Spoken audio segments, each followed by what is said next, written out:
Hi, I'm Jason. I'm AJ. We're both PTs at Excel Physical Therapy, and we're back at Excel today to talk to you guys about transitioning into running and to do that safely. In this episode, we're going to talk about some factors to increase our body's capacity to handle the stresses of running. And as always, we are 6 feet apart.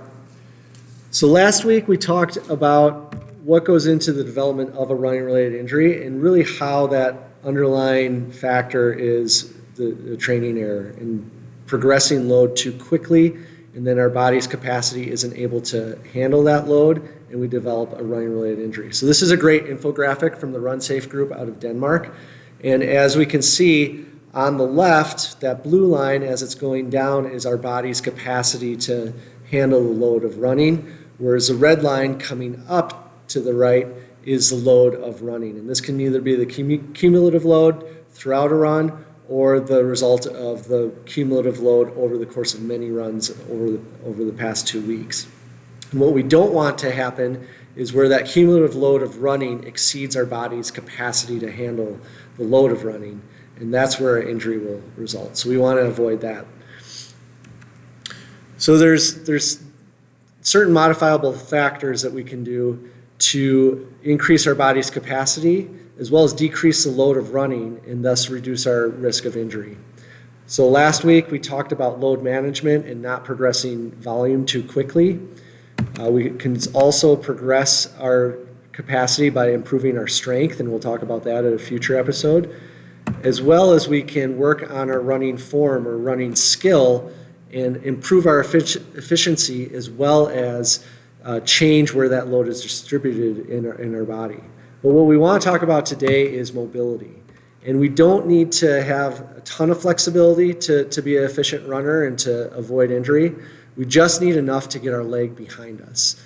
So we don't need to be Gumby. So what we really need to do is we need enough mobility at our hip to get our leg behind us, as well as enough mobility at our foot and ankle to have adequate push-off. Those runners that can't get their leg behind them and don't have the strength through the hip, mainly the glutes, to keep them upright, are forced to overstride. And that is not an efficient way to run, and that can be a recipe for developing a running-related injury. What we need to do is be able to get our hip behind us and then have adequate motion at the foot and ankle to have good push-off.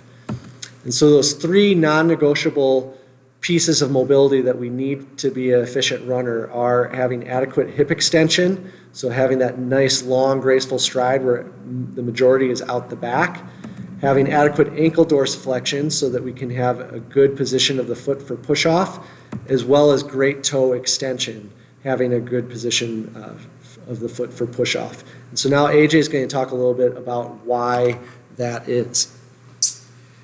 So as Jason discussed there's some non-negotiable factors we really want to see in everybody's stride. And part of the reason for this is in order to distribute the capacity of those forces and those loads across different muscles and tissues and joints appropriately. And also because a lot of us want to train and run faster, we have to have a longer stride length. And usually when we say longer stride length, people think about reaching or overstriding. And that usually becomes an issue when we don't have adequate mobility in our anterior hip, or our hip flexors are tight. We can't get that leg behind us, our ankles are tight or have a little bit difficulty with mobility in terms of getting it behind it, and then either our big toe is also kind of restricted and we can't get that leg behind us to push, which shifts everything forward, gives us a little bit too far forward lean, and then again we get inadequate force distribution through the leg and through different joints and through different tissues, and that ultimately stacks up, like Jason was talking about again to start the talk today and we talked about last time, and could potentially bring on some issues. This is a great infograph here and some pictures that we're developing a little bit of this concept from Jay Deshari's Anatomy for Runners. It's one that I recommend to almost every running patient I have, friends that run, anybody looking to understand a little bit about what goes into a really efficient and adequate gait, and also understand a little bit more about injuries. So again, those non-negotiable three, that hip extension, ankle dorsiflexion, and great toe extension. We're going to walk through a few drills and potential stretches and activities here to work on all three of those here for you. We're going to introduce some videos here. They are going to go up on our YouTube page pretty soon, so you won't be able to hear me talk through them in the video that's playing, but I'm going to walk through them here. But you will be able to find them there online here pretty soon. So the first one we're working on is hip extension. So in the top video, I'm using a pull-up band, a power strap, or even like a tight belt or some webbing anchored to something. I'm in a tall or half kneeling position here. And what I'm doing is really trying to get my upper or my hip bone, the anterior part of my hip, stretched. The band is helping me glide that bone a little bit more, which can accentuate the stretch a little bit. But the key is here that I'm actually kind of using my butt to drive forward and not arching through my back. And at that point, what that's going to do is going to kind of turn on a little bit part of that stretch on the anterior part of your thigh or the anterior part of your hip where I'm pointing there. And again, the key here is to kind of slide or push a little bit with your butt and not arch with your back to do that. And then on the bottom, once we've stretched that one a little bit, what we're going to work is to utilize some of that new motion by recruiting the muscles to push or drive through there. So I'm on my back in like a single knee to chest bridge position. I'm going to bring my foot that's on the ground as far up towards my butt as I can, and then I'm going to go onto my heel.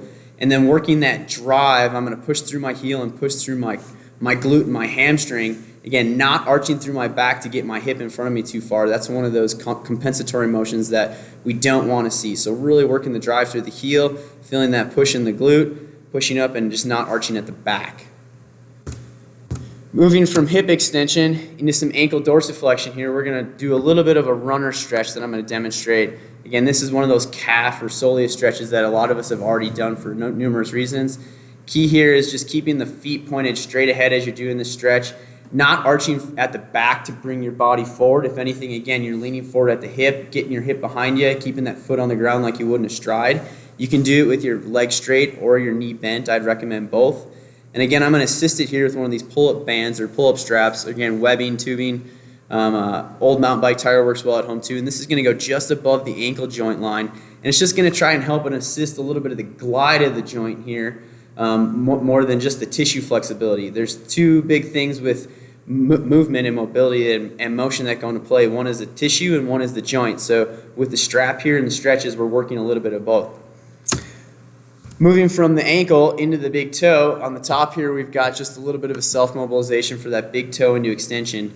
So the key here is grasping around the foot, right around the ball of the toes, just to stabilize the foot. And then I'm using my opposite hand to move from that joint, just pulling it backwards. Now this shouldn't get painful, it shouldn't be pinchy. You're going to just try and do that without really twisting it all. You might get a little stretch. If you do get any little bit of a pinch or pain in that big toe, you can actually pull the big toe away from the foot a little bit. That'll help kind of gap that joint, and you can just do some gentle mobilizations here like that.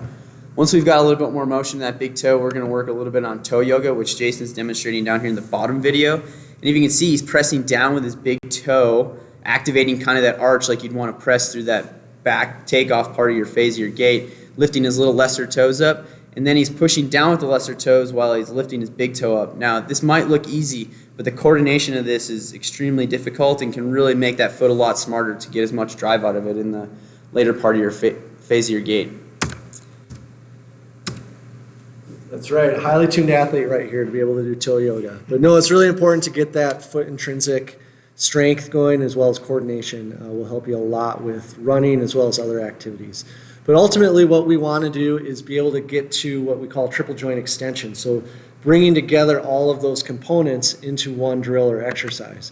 So here AJ is demonstrating a step up with heel raise, and where he's really focusing on pushing through his glutes to extend the hip, as well as then his knee is going to extend, and then pushing off with his calf as well. So we're bringing all that together, and then hopefully that will translate into a more efficient running form. And next week we'll talk more about specific running drills to do. So today we discussed those three non-negotiable factors that we really like to see as ingredients in everybody's running form. Those are going to help us improve where the load and the force are distributed in running gait, potentially help us decrease the chance of injury, and also help us gain that length and that stride to be able to perform, run fast, and do all the things we like to do. And again, follow along with us at Excel PT on Instagram. We also do have that YouTube page coming out, and those videos will be placed up there pretty soon if you want to hear us discuss them about it, watch them over and over again. If you have any injury-related questions or anything in regards to your training, by all means shoot Jason or I an email. Our emails are listed there. And then also, if you really want to dive more and more into some of the running gait form injuries, the Run Safe Clinic has a great website that's listed over there. Tom Goom is the running physio out of Brighton in England, and he's got some amazing information and infographics specifically on interventions for specific injuries. And then Jay Deshari has 2 great books, Anatomy for Runners, one that we discussed today, and then a new one, Running Rewired, where he dives into those specific gait tasks and injury issues. And again, if you have some time on your hands, those would be great to pick up and use as resources.